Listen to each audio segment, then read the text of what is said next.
Hey there. I was just thinking of you. I know I haven't been in these YouTube streets in a while, and frankly, I hope you can forgive me and my absence, but I'm back now.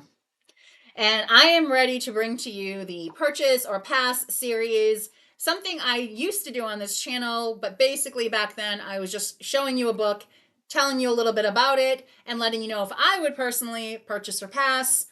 This time around, I will be reading the first line, then the first paragraph, and then we will finish the first page, each section asking, would I purchase or pass based off of this line, this paragraph, this page? So, welcome to Coffee Create Connect. My name is JL Medeiros. On this channel, we drink coffee or whatever you like because I'm not here to judge. We create cool stuff and we connect on a deeper level. So, let's get right down to it. Today I'm going to be reading from the book Where the Crawdads Sing. Where the Crawdads Sing. This is by Delia, Delia. Hopefully I'm pronouncing that right. Owens. And actually, before I get into this book, let me quickly do a shameless self plug because I've been working on my own book for about 3 years. And finally, it is getting very close to being self-published, and I am self-publishing because I am in a rush to, at this point, I am actually in a rush to get it out because my dog, unfortunately, has bladder cancer, and it's untreatable, and I want to publish this book while she's still alive so I can read it out loud to her. So, there we go. The good news is, yes, it should be published. I'm hoping the end of August, if not September. So take a moment and pray with me. This has been quite a journey. So that being said, let me know what you think about this book. I'm going to read the first line. You let me know in the comments, based off this first line, would you purchase or pass? So we start off with the prologue. Some people don't read prologues. I do not understand why. I purchased this book. I want to read every single word that I paid for. And part of that is the prologue. My book had a prologue. I am no longer calling it a prologue because of how many people skip them. I am just calling it page one. Anyway, so we're going to just read from the prologue because to me that is the first page. Marsh is not swamp. Marsh is not swamp. This is 1969, and the first line says, Marsh is not swamp. So based off that first line, would you purchase or would you pass? Let's get to reading the entire paragraph. So, marsh is not swamp. Marsh is a space of light where grass grows and water flows into the sky. Slow-moving creeks wander, carrying the orb of the sun with them to the sea, and long-legged birds lift with unexpected grace, as though not built to fly, against the roar of 1,000 snow geese. That's the first paragraph. So would you purchase or pass if all you had to go by is the first line and now the first paragraph? Let's continue to finish the page. Then within the marsh, here and there, true swamp crawls into low-lying bogs, hidden in clammy forests.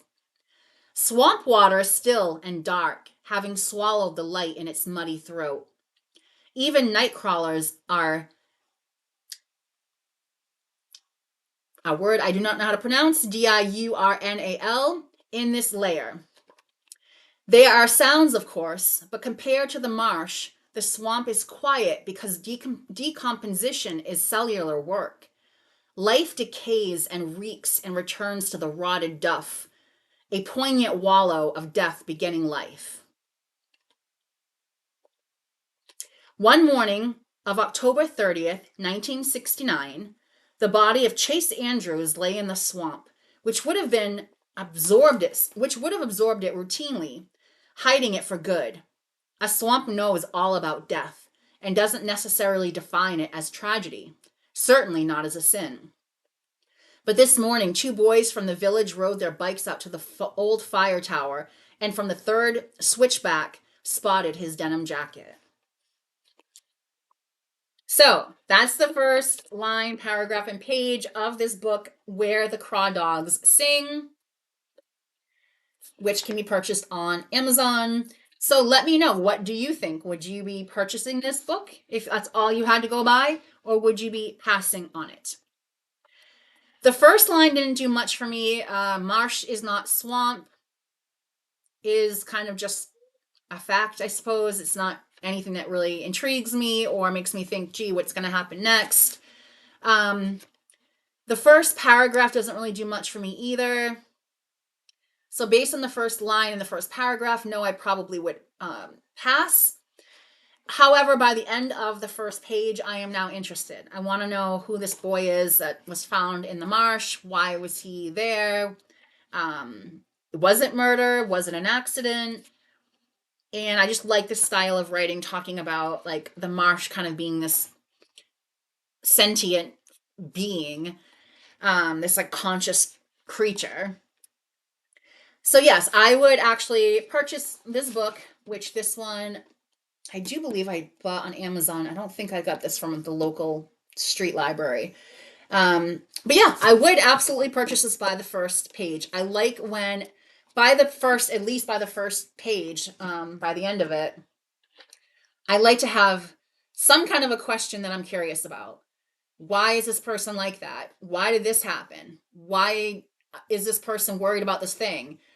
When I have a question that I really want answered, I will continue to read and read and read until now I'm at the end of the book thinking, oh, damn, it's already over, you know? So I do like that. The first line didn't really do anything for me. The first paragraph didn't really call me in enough. But the first page did. I'll read to you from the inside flap jacket so you get a better idea of what the story is about overall. For years, rumor of the Marsh Girl have haunted Barkley Cove, a quiet town on the North Carolina coast. So in late 1969, when handsome Chase Andrews is found dead, the locals immediately suspect Kaya Clark, the so-called Marsh Girl. But Kaya is not what they say. Sensitive and intelligent, she has survived for years alone in the marsh that she calls home, finding friends in the gulls and lessons in the sand. Then the time comes when she yearns to be touched and loved. When two young men from town become intrigued by her wild beauty, Kaya opens herself to a new life until the unthinkable happens. Da-na-na. When the Crawdads Sing is at once an exquisite ode to the natural world, a heartbreaking coming-of-age story, and a surprising tale of possible murder, Owens reminds us that we are forever shaped by the children we once were, and that we are all subject to the beautiful and violent secrets that nature keeps. Intrigues me. I have read this book. I did enjoy it. I also enjoyed the movie. So I'm not generally a person who will keep a book. Generally, once I've read it, I pass it on because there's so many other books I want to read. However, there are a handful of books that I do plan on keeping to read at least a couple more times before I give them away, and this will be one of them. So that is that. And yes, shameless self plug of my book. Again, it's coming out at the end of October. I hope not that late. The end of August or September. Not really fully sure yet. It kind of depends on how fast I can get the last of the details finished up, cover design, formatting, and so on. My book is about an 80-year-old widow named Doris Clark. We see her looking back on her life. She's now 80. She's a widow. She's gone through a whole bunch of stuff, which we'll find out in the beginning of the book. We see her looking back at her life starting when she's 14. And that's the summer that she loses her beloved father, her provider and protector, the glue to her family. He passes away of something. And this sets off a whole domino effect that changes the entire course of her life, and not only her life, but by the end, changes the lives of thousands of people. So we see her at some point, part 2 in the book. We go from her perspective, By then, we see her actually come full circle. We've seen her look back on her life, and now we see her again at 80 years old, standing alone. Um, Part two begins with Olivia, a young woman who ends up crossing paths with Doris in an unexpected way. In doing so, this is where everything changes. We get to see at the end of the book how this um, kind of fated meeting ultimately changes the lives of not only them, but literally thousands of people. So it includes elements of found family, coming of age, romance, tragedy to triumph. It explores everything from death, love, forgiveness, determination, fortitude, the will to survive among unfavorable odds.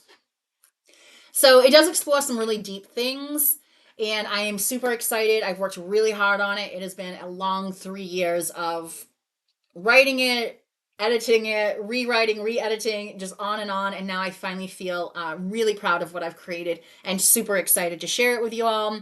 The book right now is titled The Lives We Live Between Hello and Goodbye. The Lives That We Live Between Hello and Goodbye. So as soon as it's ready for sale, I will definitely be letting you all know. If you want me to let you know directly, give me a little comment below, and I'll make sure I put you on my list of people to get notified when the book is out. And that is it. That is it. And yes, I will be reading my first line, my first paragraph, and my first page on an upcoming video. I am stoked to hear your honest feedback. I don't need anyone to tell me everything is wonderful. I am super open to truly honest feedback. So really excited to share that with you and hear what you think. All right, until next time, I will be drinking coffee, creating cool stuff, and hopefully connecting with you all in this next video where I will be covering the book called The Weight of Her by J.C. Carpenter. So that'll be in our next video. See you there.